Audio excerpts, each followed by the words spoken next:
இன்னைக்கு நவராத்திரிக்கு மாங்காய் சாதம் எப்படி பண்ணுறதுன்னு பார்க்க போகிறோம். நம்ம காத்தால மாங்காய் சாதம் ஒரு மாங்காய் இந்த மாங்காய் எப்பயுமே கிடைக்கும் 24/7 கிடைக்கிறது. அப்படியா? ஆமாம், இப்போ நல்ல மாங்காய் கிடச்சிது. அது சீச்சு வச்சிருக்கு ஒரு மாங்காய். ஒரு டம்ளர் ரைஸ் வடிச்சு வச்சுருக்கேன். ரொம்ப சிம்பிளாக பண்ணுறது தான். இப்போ நெய் ஒரு ஸ்பூன் விட்டுருக்கேன், கடுகு போட்டிருக்கேன், அப்புறம் உளுத்தம்பருப்பு, வேர்க்கடலை, பச்சை மிளகாய், காஞ்ச மிளகாய், பெருங்காயம், கருவேப்பிலை இதெல்லாம் போட்டு வதக்கிட்டு மாங்காய் போட்டு நல்லா வதக்கணும். வதக்கிட்டு அது ரைஸ் போட்டு தேங்காய் திருப்பி போட்டுருவேன், உப்பு போட்டு சிம்பிளாக முடிஞ்சிடும். இன்னைக்கு நெய்வேத்தியம் காத்தால மாங்காய் சாதம்.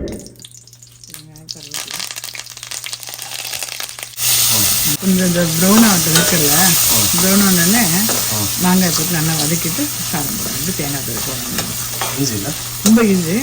இப்போ என்னென்னா புளியோதரை, மாங்காய் சாதம், லெமன் ரைஸ், இந்த துர்கைக்கு 3 நாளுமே கொஞ்சம் புளிப்பாக இருக்கிற நைவேத்தியம் பண்ணால் நல்லது.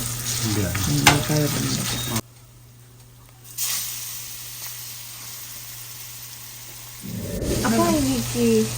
நவராத்திரி செகண்ட் டே, 2வது நாள். இன்னைக்கு என்ன ஸ்பெஷல் ஸ்டோரி? அண்ட் இன்னைக்கு துர்கையோட இன்னொரு வடிவம் வந்து விஷ்ணு துர்கைன்னு நம்ம கேள்விப்பட்டிருப்போம். இந்த விஷ்ணு துர்கையை பற்றி இன்னைக்கு பார்ப்போம். ஓகே, ஆகட்டும், அப்படியே சொல்லுங்க. ஓகே,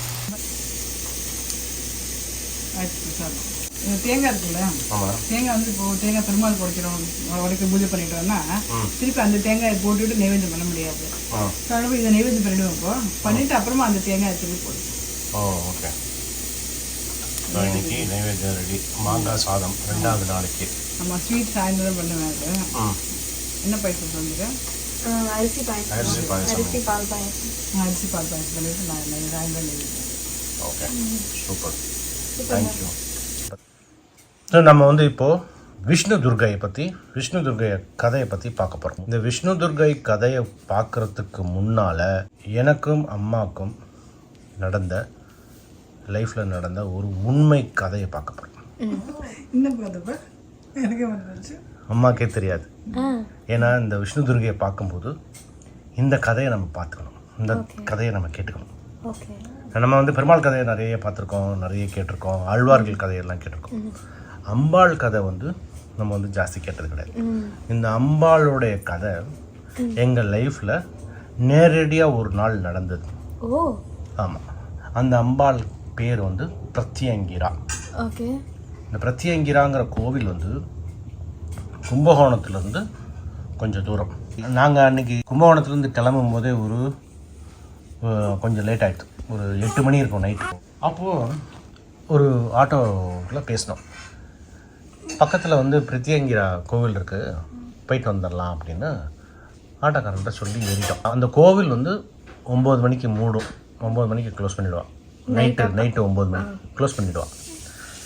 நாங்கள் பாதி தூரம் போனதுக்கப்புறம் அந்த ஆட்டோக்காரனுக்கு ஞாபகம் வந்தது, நைட்டு 9 மணிக்கு க்ளோஸ் பண்ணிவிடுவாங்க, இங்கே இந்த பக்கம் ஒரு ஷார்ட்கட் இருக்குது, அதில் கூட்டின்னு போகிறேன் அப்படின்னா.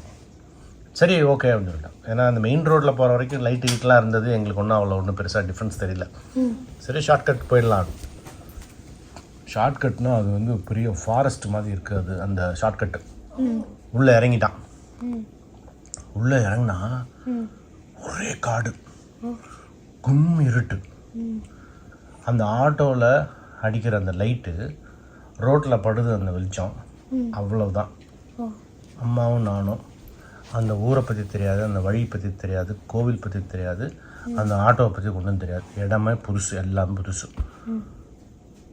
அந்த ஆட்டோ சவுண்டு தவிர சுற்றி முற்றி ஒரு சத்தமும் இல்லை. அப்படியே கோவிலுக்கு போகிறோம்.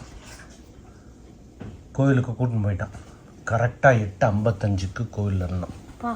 அந்த கோவில் எப்படி இருக்குன்னா, கோவிலை சுற்றி செக்கச்சவேன்னு இருக்குது. அந்த கோவிலில் வந்து லேசாக கதவு வழியாக அந்த அம்பாளை பார்க்கணும். ஒரு இதில் சொல்லுவார், கண் அகலை, கருத்து அகலை, உயிர் அகலை, உணர்வு அகலை. இதுதான் வந்து ஒரு பகவானை வந்து, ஒரு பெருமாளையோ வந்து ஒரு அம்பாளையோ வந்து சேவிக்கிறது இப்படி தான் சேவிக்கணும். அதாவது கண்ணு இப்படி வந்து பார்ப்போம், ஆனால் காட்சி அங்கே இருக்காது. கருத்து, மனசில் இருக்கிற கருத்து இருக்காது. உயிரோ உணர்வோ இருக்காது. இந்த மாதிரி ஒரு அம்பாளையோ ஒரு பெருமாளையோ பார்க்கும்போது பக்கத்தில் போயிடுவோம். இது வந்து எல்லாருடைய லைஃப்லேயும் ஒரு தடவை அமையும். இந்த விஷயம் வந்து எங்களுக்கு அமைஞ்சுது. இதை முடிச்சுட்டு வெளியே வரோம். நல்லா அழகாக ஒரு மஞ்சள் புடவை கட்டிண்டு ஒரு பாட்டி வந்து எங்களை பார்த்துட்டு சிரிச்சுட்டு போயிட்டான். வெளியே வரோம். ஆட்டோக்காரன் வந்து பார்த்துட்டிங்களா போகலாமா அப்படின்னா. இது வந்து பிரத்யங்கிரா அப்படின்னா, பிரதி அப்படின்னா ரிவர்ஸ், அங்கிரம் அப்படின்னா வந்து தாக்குறது. இப்போ ஒரு நெகட்டிவ் எனர்ஜி நம்ம உடம்புக்குள்ளே இருக்குது அப்படின்னா ஏதோ ஒன்று இருக்கட்டும், ஏதோ ஒரு நம்ம வேண்டாத விஷயம், அந்த விஷயத்த எப்படி அம்பாள் நமக்கு வந்து சொல்லி கொடுக்குறா அப்படிங்கிறது வந்து இந்த பிரத்யங்கிரா மூலமாக தெரிஞ்சிட்டோம். இது வந்து ஃபஸ்ட்டு நாங்கள் போனது வந்து ஒரு நல்ல ஒரு எக்ஸ்பீரியன்ஸ். இது வந்து நம்மளை வந்து அப்படியே கூட்டிண்டு போன மாதிரி ஒரு அனுபவம் இருந்தது. இப்போ வந்து நம்ம விஷ்ணு துர்கைக்கு வருவோம். ஆயர்பாடியில் வந்து நந்தகோபனுக்கும் யசோதைக்கும் ஒரு குழந்தை பிறக்கிறது, பெண் குழந்தை. இந்த பக்கம் மதுராபுரியில் வந்து சிறைச்சாலையில் வசுதேவருக்கும் தேவகிக்கும் கிருஷ்ணன் பிறக்கிறான். பார்க்கடலில் மகாவிஷ்ணு இந்த அவதாரம் ஆறத்துக்கு முன்னாலேயே யார் யார் எங்கெங்கே பிறக்கணும், யார் யார் எப்பப்போ என்னுடைய வாழ்க்கையில் வரணும் அப்படிங்கிறத மகாவிஷ்ணு அங்கே சொல்லிட்டார். அப்போ சொன்ன காட்சி வந்து ஆயர்பாடியில் ஒரு பெண் குழந்தை யசோதைக்கு பிறக்கணும் சொல்லிட்டு வசுதேவர்கிட்ட சொல்லிட்டான், நான் 8வது குழந்தையா பிறப்பேன் தேவகிக்கு. உடனே சிறைச்சாலையிலேருந்து என்னை தூக்கின்னு போய் ஆயர்பாடியில் யசோதை கிட்ட விட்டுட்டு, யசோதை கிட்ட ஒரு பெண் குழந்தை இருக்கும், அந்த பெண் குழந்தைய தூக்கிண்டு சிறைச்சாலைக்கு நீ உடனே வரணும் அப்படின்னு சொல்லிடுவான். அந்த குழந்தைய தூக்கி ஆயர்பாடியில் வந்து கிருஷ்ணனை வந்து யசோதை கிட்ட விட்டுட்டு, யசோதை கிட்ட இருக்கிற பெண் குழந்தைய தூக்கி சிறைச்சாலைக்கு எடுத்துன்னு வருவார். எடுத்துன்னு வந்து தேவகி கிட்ட வச்சிருவார். கம்சன் வருவான். அப்போ கம்சன் வந்து இந்த குழந்தைய பார்க்கறதுக்கு 8வது குழந்தை வந்துருத்து, இந்த 8வது குழந்தை வந்து நம்மளை வந்து வதம் பண்ண போறானே அப்படின்னு சொல்லி பயத்தில் வருவான். பார்த்தா அது வந்து பெண் குழந்தை. இவனுக்கு சந்தேகமாயிடும். அவனுக்கு கிடைச்ச விதி பிரகாரம் தேவகிக்கு பிறக்கிற 8வது ஆண் குழந்தை இவனை வந்து வதம் பண்ணுங்கிறது அவனுடைய விதி. பெண் குழந்தைய பார்த்தோடனே அவனுக்கு இது எப்படி பெண் குழந்தையா இருக்கே அப்படின்னு தோணும். ஆனாலும் சந்தேகம் அவனுக்கு. அப்போ அந்த பெண் குழந்தைய காலை பிடிச்சி தூக்குவான். அப்போ அந்த பெண் குழந்தை சொல்லும், நீ என்னை வந்து தப்பான கண்ணோட்டத்தில் என்னைய வந்து கொல்றதுக்கு நீ காலை பிடிச்சாலும் என்னுடைய திருவடியை நீ பிடிச்சனால நான் உன்னை வதம் பண்ணலை. வதம் பண்ணுறதுக்கு ஒருத்தன் பிறந்துட்டான் ஏற்கனவே அப்படின்னு சொல்லிட்டு அங்கேருந்து மாயமாயிடுவான். அதுதான் அந்த அம்பாளை வந்து மகாமாயா அப்படின்னு சொல்லுவோம். ஒரு ஒரு உயிரிலிருந்து இந்த பிரபஞ்சத்தையே உருவாக்குறவன் இந்த மகாமாயா. அதனால தான் நம்ம தமிழில் வந்து மகமாயின்னு சொல்லுவோம். அம்பாளுக்கு பேர் வந்து மகமாயி. மகமாயினா என்னது? மகாமாயா. மகாமாயானா எப்படி எப்படின்னா, இப்போ ஒரு விதை இருக்குது, ஏதோ ஒரு காய், அவரைக்காய், அந்த மாதிரி ஒரே ஒரு விதை. அந்த விதையை வந்து பூமிக்குள்ளே வச்சா கொஞ்ச நாள் என்ன ஆகும்? நிறைய வரும். அந்த மாதிரி ஒரே ஒரு அவரைக்காயோட ஒரு விதை ஆயிரக்கணக்கான லட்சக்கணக்கான அவரைக்காய் வரும். ஒரு விதையிலேருந்து பல விதைகள் வருது இல்லையா? இது மாயம் தானே. இதுதான் வந்து சிவராத்திரிக்கு சிவனுக்கு ஒரே ஒரு ராத்திரியும்பா, அம்பாளுக்கு 9 ராத்திரி. 1 வந்து எண்ணிக்கையோட ஆரம்பம், 9 வந்து எண்ணிக்கையோட முடிவு. ஒரு எண்ணிக்கை, ஒரு கவுண்ட் அப்படின்னா நம்பர் வந்து 1லேருந்து ஆரம்பிப்போம், அதோட முடிவு எது? 9. ஏன் சொல்லு?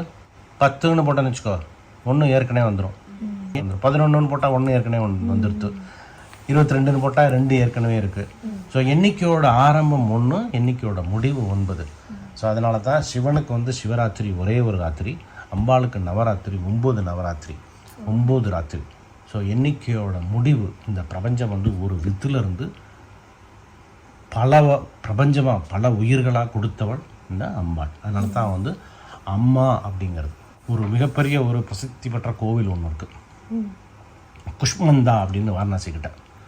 குஷ்மந்தா கோவில். அந்த குஷ்மா அப்படிங்கிறது வந்து சின்ன உயிர், சின்ன அந்த இதுக்கு பேர் வந்து சிறு கருமுட்டை அப்படின்னு சொல்லுவோம். வயிற்றில் பெண்களுக்கு ஒரு இந்த கருமுட்டை வருது இல்லையா, அந்த சின்ன அந்த கருமுட்டைங்கிறது தான் அந்த குஷ்மந்தான்னு அர்த்தம். குஷ்மந்தா பொருள் வந்து அதுதான். அது வந்து எப்பேற்பட்ட இந்த பிரபஞ்சத்தை உருவாக்குறது இல்லையா, அதான் வந்து அம்பாளுடைய மகிமை. ஸோ அம்பாளை வந்து நம்ம வந்து மனசு பூர்வமாக மனசு ஒன்றி நம்ம பார்த்தோன்னு வச்சுக்கோ, நேரடியாக நம்மகிட்ட வந்துடுவா, பக்கத்துலேயே உட்காந்துப்பா. அந்த விஷ்ணு துர்கை வந்து இன்றைக்கும் நம்ம பார்க்கலாம், சங்கு சக்கரத்தோடு இருப்பாள். சங்கு சக்கரம் யார்கிட்ட இருக்கும்? பெருமாள்கிட்ட இருக்கும். இவள்கிட்ட இருக்கும் சங்கு சக்கரம். ஸோ சங்கு சக்கரம் அவள்கிட்ட இருக்கும். தேவையில்லாத ஆட்களுக்கு, நமக்கு விரோதிகளுக்கு, நமக்கு வேண்டாத ஆட்களுக்கு அவள் பயங்கரமாக தெரிவா. நமக்கு எப்படி தெரிவா? அழகாக தெரிவா. அதுக்கு பேர் என்னது? சௌந்தர்ய லகரி. சௌந்தர்யம்னா என்னது? லகரினா என்னது? லகரினா அலை, வேவ்ஸ், அழகின் அலை. அதான் சௌந்தர்ய லகரி. ஆதிசங்கரர் கொடுத்த ஒரு பொக்கிஷம் இந்த சௌந்தர்ய லகரி. ஸோ அம்பாளை பார்க்குறவாளுக்கு சௌந்தர்யம். அதான் வந்து நம்ம விஷ்ணு துர்கையோட மகிமை. நல்லா இருந்தா? யார் கேட்குறா இல்லையா? உங்கள் பேச்சு நல்லா கேட்குறேன். என்ன கேட்குறா? என்ன கேட்குறா? இது ஆச்சரியமாக இருக்கு எனக்கு. எல்லாம் சொல்லி வந்து கேட்டு சரி, உங்களுக்கு ஒரு வாரிசு வந்துடுச்சு. ஆமாம், கதை கேட்குறது சொல்லிடுவா, சூப்பராக சொல்லி ஆரம்பிச்சிருவாங்க.